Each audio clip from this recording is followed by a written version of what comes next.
4주간 수요일인데요. 오늘 독서와 복음을 저희들이 읽었습니다. 제1독서는 우리가 지난 월요일부터 계속 바오로 사도가 디모테오에게 편지로서 한 서간입니다. 그래서 그 공동체를 염려하면서 하느님께서 주신 신앙, 오늘 특별히 제1독서는 우리의 신앙의 신비는 참으로 위대하다. 참으로 위대하다.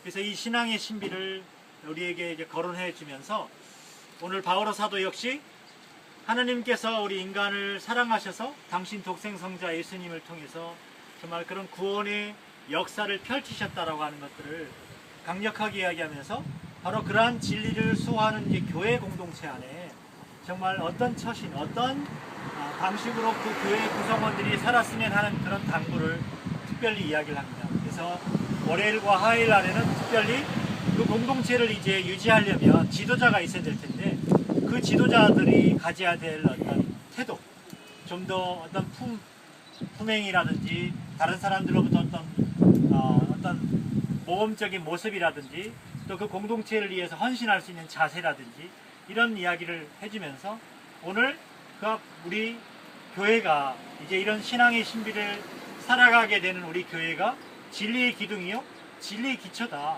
그래서 이제 우리가 이 진리의 기둥과 진리의 기초를 두고 살아가는 공동체를 우리에게 보여주면서 우리에게 어떠한 태도로 살아야 되는지를 특별히 강조합니다. 아시는 것처럼 하나님께서 우리에게 주신 신앙의 유산의 큰 이야기 중에 하나는 구약과 신약이 있습니다. 구약에는 우리가 너무나 잘 알고 있는 탈출기라고 하는 홍해 바다를 건너는 탈출기에 대한 이야기가 나옵니다. 그래서 이스라엘 백성들이 에집트에서 탈출을 해가지고 이제 모세라고 하는 지혜로운 중재자를 통해 가지고 이제 하느님께서 원하시는 그 땅으로 이제 가려고 이렇게 노력하게 되죠. 한 석 달 동안 가다 보니까 많이 지쳐 있고 점점 어떤 휴식 기간을 가지는 사이에 이제 인근에 있는 산으로 모세가 하느님의 그 구체적인 계약의 계명들을 받으러 올라가게 됩니다. 그러나 그 나머지 이스라엘 백성들은 모세의 형이면서 대변자였던 아론을 중심으로 그 산 밑에다가 어떤 정착해서 기다립니다. 근데 기다려도 내려오질 않으니까 그리고 또 많이 지쳐 있으니까 불만을 품게 되죠. 그리고 예전에 가지고 있었던 어떤 인간적인 어떤 탐욕뿐만 아니라 많은 것들을 이제 생각하면서 이제 그러지 말고 빨리 우리의 마음, 우리의 이런 정말 이렇게 짜증스러운 마음을 당장 해결해 줄 수 있는 그런 어떤 신을 우리에게 정말 이렇게 빨리 보여달라고 이렇게 애원하게 되죠. 그래서 이제 이 아론이라는 지도자는 모세와 달리 나름대로 하느님이 세웠지만 정말 그런 분별이나 그런 어떤 여러 가지 상황들을 제대로 파악하지 않고 백성들의 이야기를 쉽게 듣고 금을 모아가지고 상을 그래서 수송아지를 만들어가지고 자기들이 에집트에서 모셨던 하나의 그런 신, 이방인 어떤 하나님, 자기들이 믿고 있었던 신을 이제 신의 모습과 거의 유사하다고 하면서 환호를 올리고 거기다 경배를 하고 그래요. 이 모습을 보고 있으니까 이제 하나님께서 모세하고 십계명을 주면서 이제 내려가 봐라. 지금 타락하고 부패하고 지금 너희 백성들이 지금 야단이 났다. 당장 내려가 봐라. 그래서 이제 내가 그 백성들을 나의 백성이라고 하지 않고 너의 백성이라고 하면서 쓸어버리겠다. 그런 이야기를 하게 됩니다. 그러면서 이제 모세가 이제 간청하죠.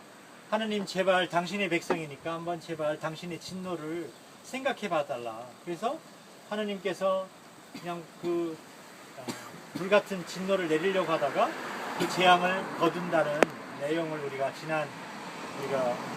주일날 제1독서 때 이러한 구원의 역사의 내용들을 우리가 들었습니다. 왜 제가 이렇게 장황한 이 이야기를 드리냐면 바로 여기에 등장하는 지도자가 둘이가 있습니다. 하나는 모세고 하나는 아론입니다. 모세는 하느님의 계명, 하느님의 뜻을 충실히 따를 수 있는 지도자였고 아론은 하느님이 세웠지만 이제 백성들의 그런 탐욕스럽고 욕망스러운 여러 가지의 그런 이야기를 들으면서 정말 그런 지혜로운 지도자가 되는 게 아니라 정말 사람들을 올바른 믿음으로 이끄는 게 아니라 우상과 같은 믿음으로, 정말 왜곡된 믿음으로 이끌어가 버리게 되죠. 자, 오늘 2013년 우리가 살고 있는 대한민국에 많은 지도자들이 있고, 특별히 원래 대선을 통해서 박근혜 정부가 등장을 했습니다. 아시는 것처럼 이틀 전에 야당 지도자와 만나가지고 정말 이제 국정원에 대한 여러 가지 벌어졌던 그 수많은 그런 비리, 또 그러한 것들을 개혁하기에 대한 여러 가지 내용들을 이제 많은 시민들이 시국선언을 하고, 또 많은 사람들이 촛불을 들고 광장에 나오면서, 또 사대강뿐만 아니라 밀양의 송전탑이나 오늘 저희들이 이런 강정의 그런 평화의 그런 외침들을 함께 모으면서 지금 이 박근혜 정부가 우리에게 놓여져 있는 이 현실들을 풀어가야 되지 않겠느냐라고 하면서 제발 어떤 소통을 하는 그런 정부가 되어달라고. 그래서 이틀 전에 야당 지도자와 이제 여당 지도자와 함께 3자 회담을 어렵게 만들어서 했습니다. 그러니까 아시는 것처럼 그분들이 모여서 국민들은, 많은 사람들은 정말 거기서 뭔가 어떤 해결책이 나와서 이제는 좀 더 국민들이, 그리고 우리 모두가 나름대로 정말 그런 왜곡된 역사에, 또 왜곡된 그런 현실이 아니라 좀 하나님께서 원하는 그런 진실의 역사가 이루어지기를 좀 한쪽에는 좀 기대했습니다. 그런데 어떻게 됐습니까? 모든 사람들이 기대와는 달리 정말 불통하는 대통령, 결국에는 불통하는 대통령이었구나.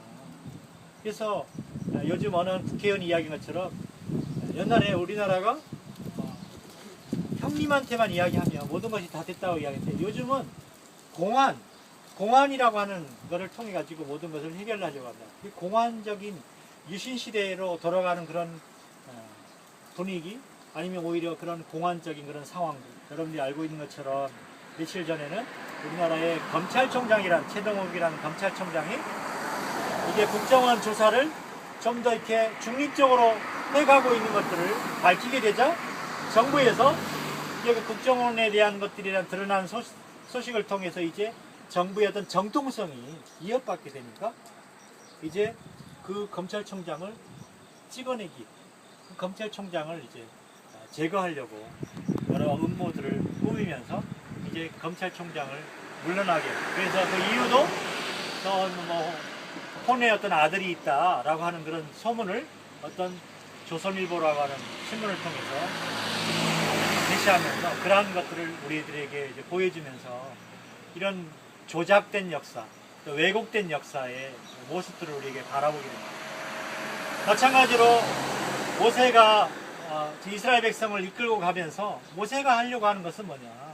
바로 자기 형이면서 하느님의 뜻 안에서 이렇게 아론 산 밑에 있었던 이스라엘 백성을 중심으로 그 탐욕이 가득한 백성들이 왜곡된 믿음의 역사로 가게 되니까 그거를 이제 지혜로운 모세가 나타나서 그 정말 올바른 역사로 만들려고 하는 그 흐름을 오늘 이렇게 우리 구원의 역사 안에서 비추어서 생각해 볼 수 있습니다. 오늘 특별히 이런 제1독서에 우리가 교회가 오늘 진리의 기둥이요? 진리의 기초라고 해요. 그동안 교회는 2000년 동안 진리를 수호하기 위해서, 하느님의 뜻을 수호하기 위해서 박해도 받고 하느님의 뜻을 수호하기 위해서 많은 사람들이 희생하고 또 많은 사람들이 이것을 위해서 피땀을 흘리고, 어쩌면 오늘도 왜 우리가 이런 천막 속에서 이런 미사를 하고 강정의 어떤 평화를 위해서 이런 외침의 현장 안에서 이런 몸부림을 우리가 하는가? 그것은 바로 하나님께서 우리에게 바라시는 뜻, 하나님께서 바라시는 그 진리를 우리는 이곳에서 정말 그 진리를 또한 우리도 정말 끝까지 수호하고 지키려고 합니다. 그런데 문제는 며칠 전, 이틀 전에 제주신문에도 나오고 전국에 있는 보수신문에 뭐가 실렸냐면, 대한민국 수호 신자들 모임이라고 하는 이름으로 지금 시국선언하고 있는 신부님들, 또 아니면 우리나라의 현장에 벌어지고 있는 수많은 왜곡된 그런 사회의 수많은 부정부패들을 이제 새로운 역사 안에서 올바르게 자리 잡으려고 하고 있는 그런 내용에 대해서 그것을 북한의 통일 전술에 일란 안에서 그것을 따르는 사람들이 그것을 반대하고 그런 것들을 계속해서 주장하고 있다. 그래서 이제 그 천주교의 신자들이 그런 것을 잘못 이끌고 있는 목자들을 걱정하면서 이제 애국이라고 하는 이름으로 애국 신자, 애국 후원회를 만들어 가지고 이제 그런 흐름을 나가야 되지 않겠냐라는 이런 광고를 정신없이 냈습니다. 오늘 우리가 이러한 것들을 바라보면서 다시 한번 우리 교회가 정말 얼마나 진리를 지키는 것이, 진리를 수호하는 것이, 진리를 바탕으로 하는 이 교회에 우리 그런 땀과 희생이 얼마나 더 많이 필요한가, 더 많이 요구되는가라고 하는 우리가 생각해 봅니다.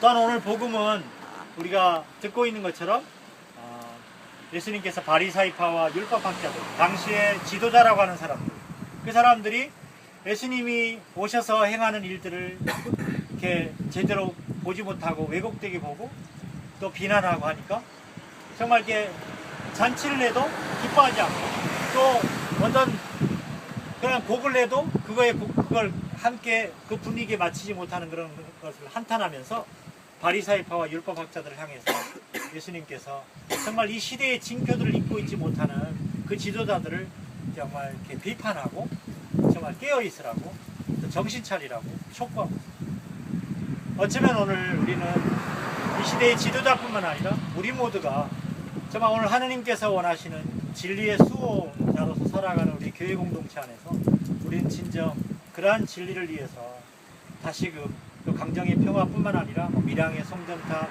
또 대한문 미사, 그 밖에 우리 현실 안에 이루어지고 있는 그 왜곡된 물줄기를, 왜곡된 그런 현실의 그 흐름들을 우리가 정말 하느님의 뜻 안에서 다시 한번 그 하느님의 그 진리를 정말 올바로 가져오는데, 올바로 자리 잡는데 노력하는 그런 사람이 되어야 되지 않겠나. 오늘 그러한 사람이 오늘 모세의 정신을 이어받은, 오늘 바오로의 정신을 이어받은 이 시대의 우리의 사람들이 아닌가라는 생각입니다. 어쩌면 여기에 모여있는 신부님들, 수녀님들, 또 여기에 함께 우리 기도하는 우리 모두가 어쩌면 그러한 마음, 그러한 진리를 오늘 수호하기 위해서, 그러한 진리를 우리가 기초로 하는 하나님의 뜻을 정말 진정 바라면서 기도하고 또 함께하고 있는 것이 아닌가 생각합니다. 오늘 다시 한번 이 미사 안에서 진정 하느님의 진리 안에 살아가도록 초대하신 하느님께 감사드리면서, 그리고 정말 그분의 역사의 주인공으로서 우리가 부름받고 있다는 것에 대해서 감사하면서 다시 한번 정말 강정의 평화를 위해서, 그리고 이 땅의 모든 왜곡된 역사들을 하느님의 진리의 역사로 되돌려주기를 청하면서 오늘 미사를 간절히 기도하면서 청해 드립니다. 아멘.